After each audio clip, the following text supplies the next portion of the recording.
life. It's on, baby. Let's go.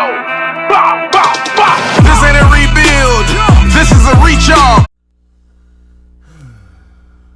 Panther Nation, Panther Nation, Panther Nation. So, we have to educate KSpade the prospect. Shout out to him and his Wolfpack members. Who were trying to say, you know, Teddy wasn't a big problem in Carolina. He wasn't one of the main issues of this team. Some people, I guess, still want to have hope that he's a good. I think we had one guy in there said that he was a great quarterback. So I looked at all 11 of our losses and broke down Teddy's stat lines, if any of the games had any kind of hand in Teddy losing or whose fault it was. But before I even get into that, I just wanted to say Teddy's stats in the second half of the game. In the second half of all 17 games, Teddy Bridgewater only threw 2 touchdowns the whole season with 5 interceptions. Whether it was him being behind in the game, just behind. It could be 3 points, it could be 1 point, 7 points, 14 points. All year he had 5 touchdowns and 6 interceptions. So no matter, Teddy was a front runner a lot of the year. If Teddy got down a little bit, it was a wrap. And all year, through 17 games, you know how many touchdowns Teddy Bridgewater had in the fourth quarter? 1. All season. You're not going to win a lot of games, no matter if you have a good defense, experienced defense, young defense like we had, young defense that got better like we had. If your quarterback is going to only throw 1 touchdown in the fourth quarter all season, it's going to be very hard to win close games. You're going to pretty much have to be like Steph Curry and Clay with the Warriors, where they're sitting out the fourth quarter. But let's get into it. Deeper dive into it. Week 1, we lost to the Raiders. I blame that game on Matt Rule and Joe Brady. They're inexperienced. They ran the ball on 4th and inches in the fourth quarter with Alex Arma, who didn't get it. Teddy Bridgewater had 22. He went 22 of 34, 269 yards and a touchdown. 75 of those yards was on a run after the catch for Robbie Anderson, who that phrase will remember that phrase, run after the catch. Week 2, 31-17. How did that game get out of hand against the Bucks? We were down 21. On the first drive of the game, Teddy Bridgewater threw his first pick because he overthrew a screen pass to Christian McCaffrey and threw it too high and threw it over his head, and the Bucks picked it off. I think our defense ended up getting the stop on that drive. We get the ball back. Teddy fumbled on the second drive of the game. Teddy's line was 33 of 42, 367 yards, no touchdowns, 2 interceptions. His other interception in that game was in the fourth quarter, 10 minutes left. We're only down 14-21, and Teddy threw an interception in a 1-possession game.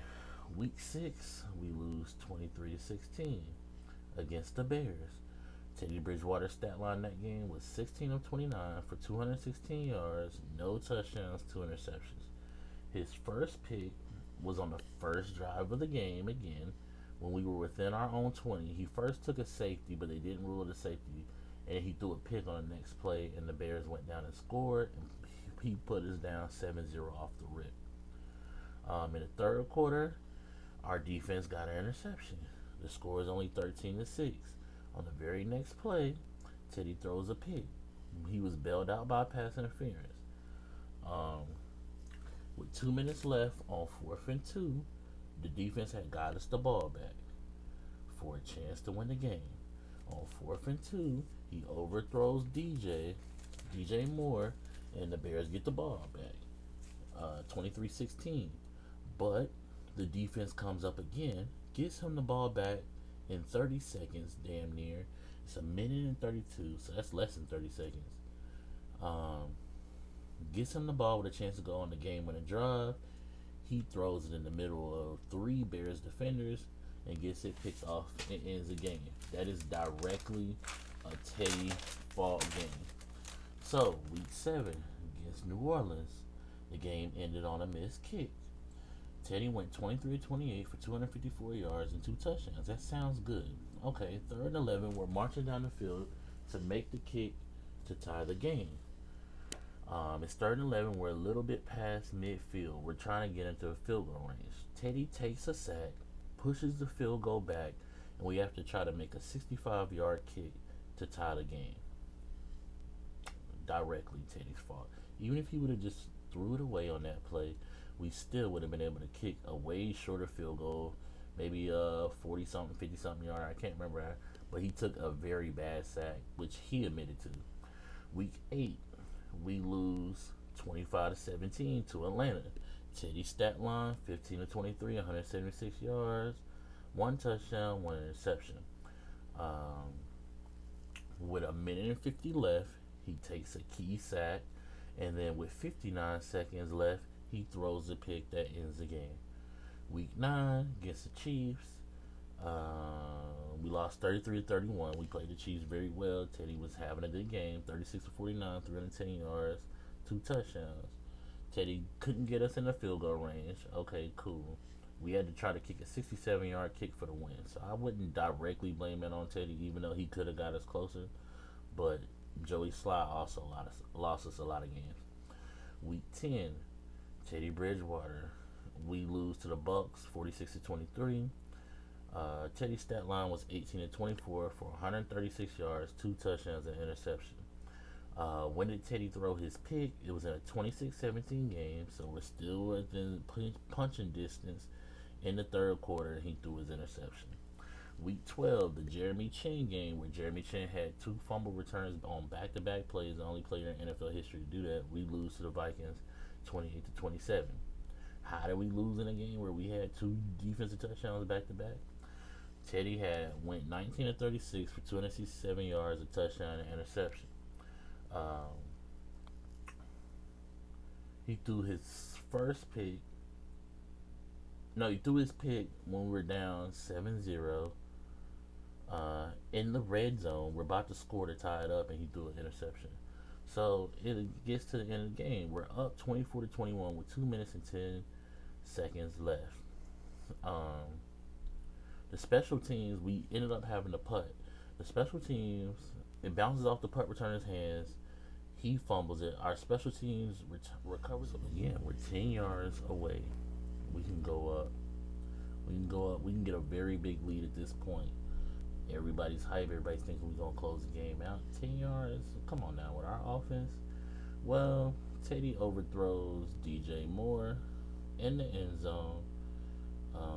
Damn near made him break his leg because he about hit his leg on the goalpost. So we have to settle for 3. At this point, it's 27-20, and then we give up the game-winning drive, and they win the game 28-27. Or it might have been. It was 27-21. We gave up the game-winning drive, and they scored a touchdown. But we shouldn't even put our defense in that position. Week 14, we lose to Denver, 32-27. Again, the defense had a touchdown that game. Teddy's stat line was 30 of 40 for 283 yards, no touchdowns, and no interceptions. Week 15, we lose to Green Bay, 24-16. Our defense held Aaron Rodgers to 20 of 29 for 143 yards and 1 touchdown. Teddy Bridgewater goes 21 of 35 for 258 yards, and we lose to Green Bay.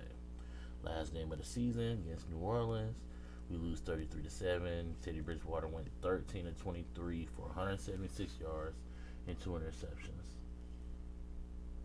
So yeah, as you can see in a lot of those games, Teddy had a hand in those losses, and Teddy very rarely played a good game and we lost. It's not like, for whoever was talking about our pass defense, like, oh, Teddy just balling out and the defense is fucking up. And then as far as the rack yards, which I've been talking about, Robbie Anderson had over 1,000 yards.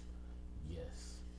Do you know that over 500 of his yards was racked? So meaning damn near half of his production, more than half of his production, was him running after the catch. It was not Teddy Bridgewater making plays. DJ Moore was also one of the top guys in rack last year. He had almost 400 yards of rack, even though he was a 1,000-yard receiver. Mike Davis, our running back, had 400 yards of rack receiving. So yes, it was Teddy throwing it to our weapons, putting it in their hands, and letting them go. Which I kept telling my fan base, that's what y'all wanted Cam to do. Just give it to the weapons, let them do their thing. Just give it to the weapons. You don't have to try to throw it deep all the time. So then we had the totally opposite of that in Teddy Bridgewater, and our fan base still wasn't happy. Panther fans who keep up with me, keep up with my Twitter and everything, my podcast, anything like that, I did the longest of trying to stand up for Teddy Bridgewater. But at a certain point, you just got to be real. And to me, Teddy is the bridge. Teddy is the bridge. He's going to get us the future of the team. Even if we draft a quarterback this year, whether we stay at 8 or trade for a quarterback or whatever, well, if we trade for a quarterback, Teddy probably won't start or he'll be in the trade. But if we draft a quarterback, I won't be surprised if Teddy starts the year over Zach Wilson, over a Mac Jones, over a Justin Fields, or over a Trey Lance. But I do think if we keep the number 8 pick, we are probably going to take a quarterback. But I just wanted to educate, people act like just because you disagree that you don't know what you're talking about. I watched a lot of Panthers football this year and over the past years, and I don't even want to break it down Teddy Bridgewater's years in Minnesota, even though we was getting into that discussion. But Teddy Bridgewater had a whole year to start to try to prove that he was a franchise quarterback, and he gave me 15 touchdowns and 5 wins and 11 losses. So yeah, this is your boy Mr. T 1993. Make sure you check out the Straight Facts podcast. I'm out.